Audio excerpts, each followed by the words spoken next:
Hello friends.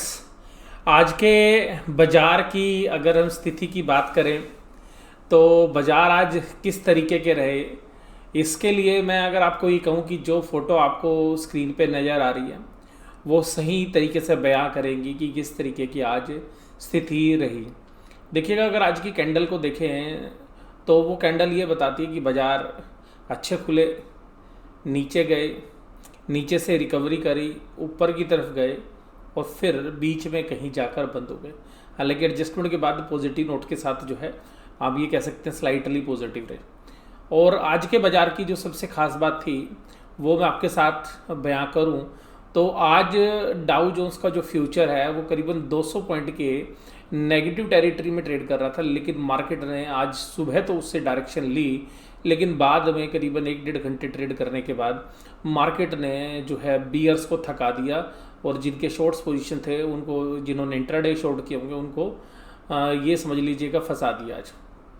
और इसी तरीके से आप पूरे मार्केट के अंदर देखेंगे तो फार्मा के अंदर आज सुबह बहुत बेहतरीन तेज़ी थी और फार्मा परफॉर्म नहीं कर रहा था 1-2 दिन से, और हमें लग भी रहा था, लेकिन फार्मा में भी लास्ट में थोड़ी प्रॉफिट बुकिंग जो है देखने के लिए मिली। हालांकि बहुत अच्छी जो कंपनियां हैं वो आज भी चल रही थी। जनरली एपीआई रिलेटेड बिजनेसेस जो है लाइमलाइट में थे और सलोरा जो है एक्टिव को काफ़ी अच्छी तेज़ी के साथ जो है ट्रेड कर रहा था। और यहाँ पर मैं आपके साथ जो है बात करूँ आगे, तो सबसे पहली बात आप देखिएगा, ये जो पिक्चर है ये क्या कह रही है कि जो हमारा बुल है यानी कि हमारा जो सांड है वो भी शांत है और बियर भी शांत है, वो भी देख रहा है कि अभी क्या होगा। और अब कल एफएनओ की एक्सपायरी है, तो अब क्या घटनाक्रम हो सकते हैं। तो मैं सबसे पहले आपको यहाँ पे अपडेट दे दूँ कि अभी डाउ जोन्स का जो फ्यूचर है वो भी प्लस में आ गया है और डाउ जोन्स के अंदर एक अच्छी तेज़ी जो है देखने के लिए मिल रही है। और डाउ जोन्स करीबन करीबन 1% से ज़्यादा की तेज़ी के साथ अभी ट्रेड कर रहा था। और वहाँ पर जो है यूएस मार्केट के अंदर होम सेल्स के अंदर एक अच्छी ग्रोथ देखने के लिए मिली है। यानी कि अगर होम सेल्स यानी कि रियल एस्टेट मार्केट की बात करें आप वहाँ पे, तो एक काफ़ी बड़ा जो फिगर है, बहुत बड़ा जंप जो है वहाँ पे देखने के लिए मिला है। जो एस्टिमेट कर रहे थे उससे डबल आया है, तो जिसकी वजह से आप डाउ जोन्स में एक अच्छी तेज़ी देख रहे हैं। और सुबह डाउ जोन्स फ्यूचर का रीज़न ये था कि जो ट्रंप और बिडेन की जो है कल जो चर्चा हुई, तो वहाँ पर उस चर्चा के अंदर बिडेन ने जो है काफ़ी ऐसे मुद्दे उठाए जहाँ पर कि ट्रंप बैकफुट पर नज़र आए और ऐसा लगा कि जो है बिडेन जो अगर आएंगे तो वहाँ पर जो टैक्सेस हैं वो कॉर्पोरेट के ऊपर ज़्यादा लग सकते हैं। और उन्होंने बिडेन ने एक और बहुत बड़ी बात उठाई, वो बात ये थी कि अमीर और अमीर होते जा रहे हैं और गरीब लोगों के लिए जो है ट्रंप जो है नहीं सोच रहे हैं। तो इसके बाद जो है ऐसा लगा मार्केट को कि जो है काफ़ी स्ट्रॉन्ग जो है बिडेन पहले राउंड के अंदर नजर आए, तो जिसकी वजह से जो है आपको डाउ जोन्स के फ्यूचर्स के अंदर कमजोरी दिखी। लेकिन हालांकि बाज़ार बंद होते होते जब हमारे बाज़ार बंद हुए तो वो भी जो है वो नेगेटिव टेरिटरी के साथ करीबन 200 पॉइंट के नेगेटिव टेरिटरी का डाउ जोन्स फ्यूचर ट्रेड कर रहा था। लेकिन जब यूएस के बाज़ार खुले तो डाउ जोन्स फ्यूचर नेगेटिव से फ्लैट हो गए थे और जब मार्केट वास्तव में खुली तो अभी डाउ जोन्स बहुत ही अच्छी तेज़ी के साथ जो है ट्रेड कर रहा है और करीबन 300-400 पॉइंट की जो है तेज़ी डाउ जोन्स के अंदर बनी हुई है कंसिस्टेंटली जब मैं ये वीडियो रिकॉर्ड कर रहा हूँ आपके साथ। तो इसके बाद देखिएगा निफ्टी के अंदर आज पोजीशंस कैसी रही। 11,184, तो जो ये लेवल भी काफ़ी जो है अच्छा लेवल है, यहाँ पे काफ़ी स्ट्रेंथ जो है मार्केट में देखने के लिए मिलती है। और इसी तरीके से 11,300 के आसपास रेजिस्टेंस मिलता है, तो वो लेवल 11,295 वहाँ पर। और 11,251 का जो फिगर है 11,251 ये भी एक जो है रेजिस्टेंस का काम करता है। तो आज जो है क्लोजिंग उसके नीचे दे पाई है। हालांकि सोमवार के दिन और आप देखें या फ्राइडे के दिन, 2 दिन बहुत भयंकर जो है तेज़ी रही थी बैंक निफ्टी के अंदर भी, और बैंक निफ्टी के दम पे जो है निफ्टी में भी अच्छी तेज़ी देखने के लिए मिली। और आज रिलायंस सुबह काफ़ी अच्छी तेज़ी दिखा रहा था, लेकिन शाम होते होते रिलायंस ने भी अपनी तेज़ी जो है गंवा दी। और बहुत सारे जो टेक्निकल एनालिसिस्ट उनकी राय थी कि जो है रिलायंस अच्छा बाय बनता है, लेकिन उसके बावजूद भी जो है वो नीचे की तरफ आ गया।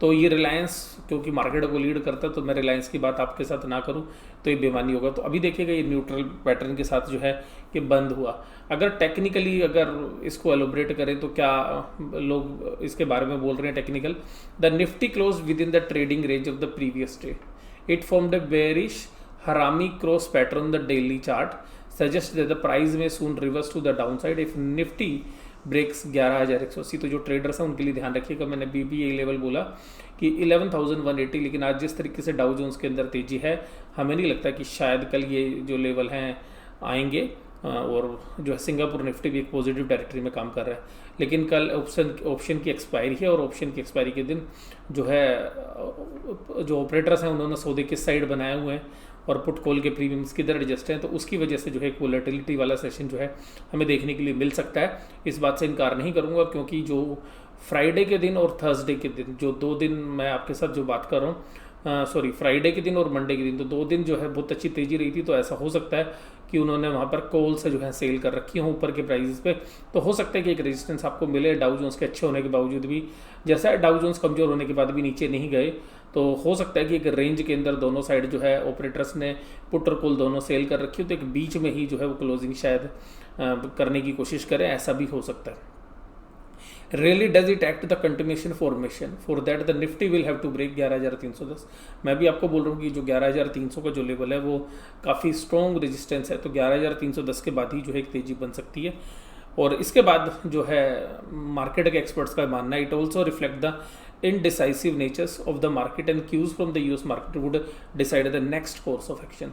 तो जो नया कोर्स ऑफ एक्शन है वो कहाँ से आपको नज़र आएगा, वो भी डाउ जोन्स से, वो जो मैं आपके साथ बात भी कर रहा हूँ। आज जिन शेयर्स ने अच्छा कंट्रीब्यूट किया वो देखिएगा, आज HDFC बैंक लगातार दूसरे दिन मजबूत रहा, और HDFC की जो दोनों ट्विंस हैं कल भी मजबूत थे और आज भी मजबूत थे, दोनों ने निफ्टी को लीड किया। टाइटन ने 5 पॉइंट की तेजी दी, HUL ने 5 पॉइंट की, नेस्ले ने 5.1 की, और आज FMCG के अंदर ITC के शेयर्स में भी अच्छी तेजी थी। और कुल मिला के ये जो कंट्रीब्यूशन है ये HDFC ट्विंस के माध्यम से जो है 20 पॉइंट का निफ्टी को मिला। वहीं आज जो है रिलायंस ने प्रॉफिट बुकिंग दिखाई बाद के अंदर, तो बाद के सेशन के दौरान जो है ये रिलायंस ऊपर से करीबन 20-30 रुपये की करेक्शन आई, तो 6.86, BPCL 5.25, भारतीय एयरटेल 4.33, HDFC 4.16 और ICICI बैंक 2.87।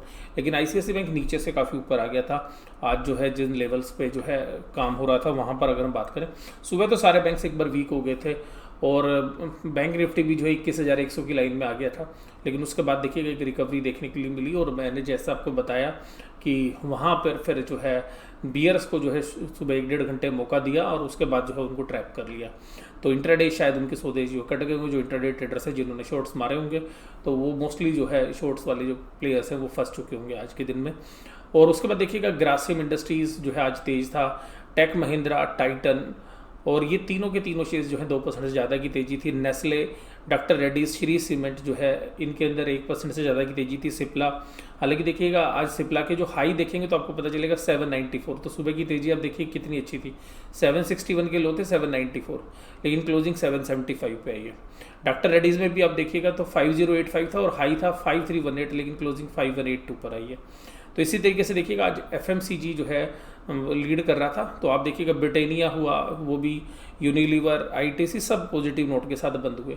तो यहाँ पर जो है ये पूरा जो है बुल्स के फेवर में ये शेयर्स थे। और बीएस के लिए जो राहत की सांस आ रही थी वो आ रही थी भारत पेट्रोलियम से। भारत पेट्रोलियम में जो गवर्नमेंट डिसइन्वेस्टमेंट कर रही है उसके लिए जो डेट आगे एक्सटेंड कर दी है, इसका मतलब है कि गवर्नमेंट को अच्छा कोई बिल्डर नहीं मिल रहा है, और आप उसकी बदौलत देखिएगा करीबन 9% की गिरावट भारत पेट्रोलियम में देखने के लिए मिली। भारतीय एयरटेल 3.66% की गिरावट देखने के लिए मिली। और भारतीय एयरटेल में गिरावट का जो मुख्य कारण था वो आप देखिएगा इसमें ओवर ओनरशिप है अभी भी, मतलब पिछले महीने की जो सीरीज़ थी उसमें हमें लग रहा था कि शायद वो शॉर्ट्स जो हैं वो एग्रेसिवली अब नहीं रहेंगे अगले महीने, लेकिन अभी भी देखिएगा भारतीय एयरटेल को जो है रिलीफ नहीं मिल रहा है किसी भी तरीके से।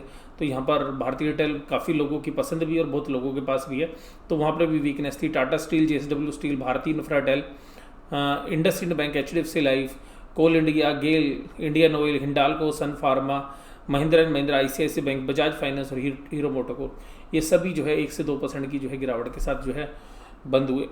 उसके बाद देखिएगा अगर मैं यहाँ पे बैंक निफ्टी के अंदर बात करें तो बैंक निफ्टी के अंदर आज दम था HDFC बैंक में, और कोटक महिंद्रा बैंक भी सुबह की 1252 के लो मारने के बाद 1252 के लो मारने के बाद एक अच्छी रिकवरी जो है उसने भी दी और 0.27 की जो है बढ़त के साथ बंद हुए। इसके अलावा जो है आज ICICI बैंक में भी आप देखेंगे तो 349 के जो है लो सुबह मॉर्निंग में लगाए, 357 के इंट्राडे हाई लगाए और फाइनली 353 पर क्लोज दिया। तो ऐसा सेशन था कि एक बार बुल्स और एक बार बियर, और मार्केट जाके बीच में बंद हो गई। तो जो मैंने आपको सुबह शुरू में पिक्चर दिखाई तो वो कुछ इंडिकेट कर रही थी। अब बात करते हैं कल FNO की एक्सपायरी का क्या जो है मुझे लगता है। देखिए अगर हम डाउ जोन्स के इंडिकेशंस को भूल जाएं अभी, क्योंकि डाउ जोन्स की क्लोजिंग नहीं हुई है, कल फ्यूचर किस तरीके का होगा, तो मुझे ऐसा लगता है कि जो इसकी निफ्टी की क्लोजिंग है वो शायद 11,180 और 11,310 के बीच में होनी चाहिए। और क्योंकि मुझे ऐसा लगता है कि जो ऑपरेटर्स हैं उन्होंने दोनों साइड जो है कॉल और पुट बेच रखी है, तो वो किसी भी साइड में कोई बहुत बड़ा जो है मूव शायद नहीं करेंगे। लेकिन फिर भी देखिएगा, कल पता चलेगा कि किस तरीके से जो पोजीशंस होती हैं। तो लेकिन मुझे ऐसा लगता है कि जो भी सौदे हैं वो दोनों तरफ खींचने वाले जो हैं लोग हैं अभी। और क्योंकि बुल्स एंड बियर्स दोनों जो हैं इक्वल वेट रखे हुए हैं, तो मार्केट में कोई भी डिसाइसिव मूव जो है किसी भी साइड जो है आने की संभावना जो है मुझे नहीं लगती है। तो इसलिए मुझे लगता है कि 11,180 और जो है 11,310 जो है इस रेंज के बीच में शायद कल भी आपको एफ की एक्सपायरी निफ्टी के अंदर कटती हुई नजर आए। और क्योंकि ऑप्शन की एक्सपायरी है खाली, तो फाइनल गेम तो जो है लास्ट में ही होता है, जो मंथली एक्सपायरी होती है। अगर आप पीवीएट पॉइंट पर बैंक निफ्टी की बात करेंगे तो देखिएगा बैंक निफ्टी में 21,721 के आसपास जो आपको रेजिस्टेंस मिलेगा, और उधर नीचे आज 21,190 यहाँ पर आप देखिएगा सपोर्ट भी मिल रहा था। तो मुझे ऐसा लगता है कि यही जो रेंज है, शायद इस रेंज के अंदर ये 600 पॉइंट की जो रेंज है, इसी के अंदर जो है बैंक निफ्टी भी जो है घूमता हुआ नजर आए। हालांकि अगर कुछ एक्सेप्शनली या डाउ जोन से या कोई और न्यूज़ फ्लो आती है तो जो है बैंक निफ्टी नीचे की तरफ जो है 20,970, ये भी काफ़ी यहाँ पे बहुत बड़ी सपोर्ट है। तो क्योंकि अभी इतनी पोजीशंस है नहीं, क्योंकि वीकली एक्सपायरी के अंदर, तो हो सकता है ज़्यादा से ज़्यादा यहाँ पर। और अगर ऊपर की तरफ देखेंगे तो 22,000 जो है उसके लेवल जो है टच कर सकता है, 22,000 के आसपास। लेकिन ये एक्सट्रीम केस के अंदर हमें लगता है कि अगर कोई डाउ जोन से बड़ा पॉजिटिव आता है या इंटरनेशनल मार्केट से कोई बड़ा पॉजिटिव आता है तो ही हमें लगता है, नहीं तो 700 पॉइंट के बीच की जो है रेंज हमें लगता है 300 साढ़े 300 पॉइंट जो है नीचे की तरफ और 300 साढ़े 300 पॉइंट ऊपर की तरफ। तो यहीं पर जो है मुझे लगता है कि बैंक निफ्टी की एक्सपायरी होनी चाहिए। और इस रेंज के बीच में मुझे ऐसा लगता है कि बीच में हो सकता है कि दोनों साइड मूव करे। और एक चीज़ और ध्यान रखिएगा, अगर सुबह ऊपर के मूव होंगे और अगर मान लीजिएगा 1:30-2 बजे तक ऊपर के मूव रहे, तो ऐसा लगता है ऑप्शन एक्सपायरी के अंदर कि शाम के जो मूव है वो उल्टी साइड हो जाएंगे माइनस की तरफ। और अगर सुबह के मूव माइनस की तरफ हुए यानी कि बेयर्स के फेवर में हो सकता है कि शाम को बुल्स जो है रिवर्स कर ले। क्योंकि ऑप्शन एक्सपायरी के अंदर मंथली में तो मैं नहीं कहूँगा, लेकिन वीकली ऑप्शन एक्सपायरी में मेरे कुछ एक्सपीरियंस है, उनमें मुझे ऐसा लगता है कि 70 to 80 टाइम्स ऐसा देखने के लिए मिला है कि मार्केट जो है 2 बजे के आसपास या 2:15 बजे के आसपास और कभी कभी 2:45 बजे के आसपास जो है मूव जो है बदल लेती है। यानी कि अगर दिन में वीक रहती है तो शाम को तेज़ हो जाती है, और दिन में तेज़ होती है तो शाम को वीक हो जाती है। तो यहाँ यानी कि बुल्स अगर सारे दिन अगर लीड कर रहे हो तो शाम को बियर्स, और अगर सारे दिन बियर्स रहते हैं तो बुल्स, ऐसे होने की संभावना ज़्यादा रहती है। लेकिन फिर भी देखिएगा किसी भी संभावना से इनकार नहीं किया जा सकता, क्योंकि मार्केट की फोर्सेज हैं और बहुत बड़ी फोर्सेज जो है काम करती है। आज जिन शेयर्स के अंदर अच्छी तेज़ी रही उसमें था गार्डन रीच शिपयार्ड, और इसका जो है सीधा सीधा जो है रीज़न एक ही बड़ा सिंपल है कि देखिएगा जो शिपयार्ड का जो आईपीओ है, मझगांव शिपयार्ड का जो आईपीओ है, उस आईपीओ के अंदर जबरदस्त जो है रिस्पांस मार्केट के अंदर मिल रहा है। तो जिसकी वजह देखिए गार्डन रिच शिपयार्ड के अंदर अच्छी तेजी थी और आज 13% के गेन देखने के लिए मिले। एडवांस एंजाइम में नालंदा इन्वेस्टमेंट ने जब से होल्डिंग ली है उसके बाद एक अच्छी तेजी जो है देखने के लिए मिल रही है, और शेयर्स की जो है एक री रेटिंग भी होती हुई नजर आ रही है। और हिम्मत सिंह का जो है यहाँ पर भी जो अगर हम बात करें तो टेक्सटाइल के अंदर भी और पेपर के अंदर भी जो है कुछ प्लेयर्स अच्छे लाइमलाइट में आ रहे हैं। इसी तरीके से जिंदाल हिसार जो है इसके अंदर 7% की तेजी थी। BASF, तो ये जो केमिकल स्टॉक्स है इसमें जो लाइमलाइट में बने हुए तो इसमें भी 6.17% की तेजी थी। लिंडे इंडिया जो है 6.37 की, bliss GVC 6.2, astral poly, KPIT और कैप्री ग्लोबल। तो आज जो है मिला जुला था। तो कैप्री ग्लोबल एक NBFC है, तो इसके अंदर मैं आपको बता दूं कि काफ़ी बेहतरीन ये NBFC है, लेकिन NBFC में जो प्रेशर होना चाहिए वो इस कैप्री ग्लोबल ने नहीं देखा है और शुरू से एक अच्छा लीड करती हुई आ रही है। KPIT टेक भी जो है ये भी आप देखिएगा, यहाँ पर ये टेक्नोलॉजी की जो मिड साइज़ की जो IT कंपनीज है यहाँ पर भी एक अच्छा रुझान जो है हैप्पीएस्ट माइंड के IPO के बाद बना हुआ है, क्योंकि सभी लोग कह रहे हैं कि अगर हैप्पीएस्ट माइंड को इतनी वैल्यूएशन मिल सकती है तो बाकी जो वेल एस्टेब्लिश जो कंपनीज हैं IT तो उनको क्यों नहीं मिलनी चाहिए। तो ये रीजंस हैं कुछ जिनके जैसे कुछ सेक्टर्स में जो है लाइमलाइट में। और कल की थी मुझे क्या लगती है वो मैं अब आपको बता दूं कि कल देखिएगा कुछ IPOs की जो है शायद लिस्टिंग है, और वो लिस्टिंग के ऊपर जो शेयर्स हैं वो उसके अंदर अगर हम बात करें तो उसी सेक्टर के जो दूसरे शेयर्स हैं वो लाइमलाइट में हो सकते हैं, क्योंकि अगर उसी सेक्टर के दूसरे शेयर्स को अगर अच्छा गेन मिलता है तो यहाँ पर आप देखिएगा कि अगर कैम्स के IPO को अच्छी लिस्टिंग मिलती है तो आपको जो है CDSL के शेयर, BSC के शेयर्स, इन शेयर्स के अंदर एक अच्छा रुझान जो है पॉजिटिव देखने के लिए मिल सकता है। उसके अलावा अगर मैं आपके साथ बात करूं जो है कैनकोम जो केमिकल्स है उसके IPO की बात करूं तो उसकी वजह से देखिएगा जो केमिकल स्टॉक्स है वहाँ पर एक अच्छा रुझान हो सकता है, क्योंकि अगर उसको 50-60-70% की अगर लिस्टिंग गेन मिलते हैं तो जो बाकी केमिकल कंपनीज हैं उनमें अच्छा रुझान हो सकता है। जैसे मुझे लगता है कि थिरुमलाई केमिकल, आईजी पेट्रो, मेघमनी ऑर्गेनिक्स, पोषक लिमिटेड, या इस तरीके से जो एग्रो या पिगमेंट की जो बाकी कंपनीज हैं उनके अंदर रैलीज इंडिया, फाइन ऑर्गेनिक्स, विनाती ऑर्गेनिक्स, इस तरीके की जो कंपनीज़ हैं उन वो भी जो है लाइमलाइट में हो सकती हैं। इसी तरीके से जो स्मॉल साइज़ की केमिकल कंपनीज़ हैं वहाँ पर भी जो है आपको एक अच्छा रुझान देखने के लिए मिल सकता है। हालांकि उनके शेयर प्राइस हो सकता है कि बड़े हों, उसमें कुछ कंपनी जैसे ट्रांसपैक है वहाँ पर एक अच्छा रुझान जो है देखने के लिए मिल सकता है। और भी अगर आप स्मॉल साइज़ की कंपनी देखेंगे तो अगर केमिकल सेक्टर के अंदर अगर इस तरीके का जो रुझान आईपीओ में देखने के लिए मिला, वहाँ पे अगर लिस्टिंग गेन भी मिलेंगे तो यहाँ पे एक देखिएगा सेकंड टाइप ऑफ रैली जो है केमिकल सेक्टर के जो स्टॉक्स हैं उनमें मिल सकती है। और स्पेशली उनके अंदर जो 10-12-15 की पी रेशो के ऊपर चल रहे हैं, तो केमिकल सेक्टर के अंदर बहुत सारे शेयर्स हैं, तो लिस्ट बहुत बड़ी है। उसमें से कुछ के नाम मैंने आपके साथ जो है लिए हैं, तो आपकी जो भी व्यक्तिगत राय है वो मुझे बताइएगा। वीडियो कैसी लगी जरूर से जरूर मुझे कमेंट बॉक्स में बताइएगा। वीडियो देखने के लिए धन्यवाद। Thank you very much.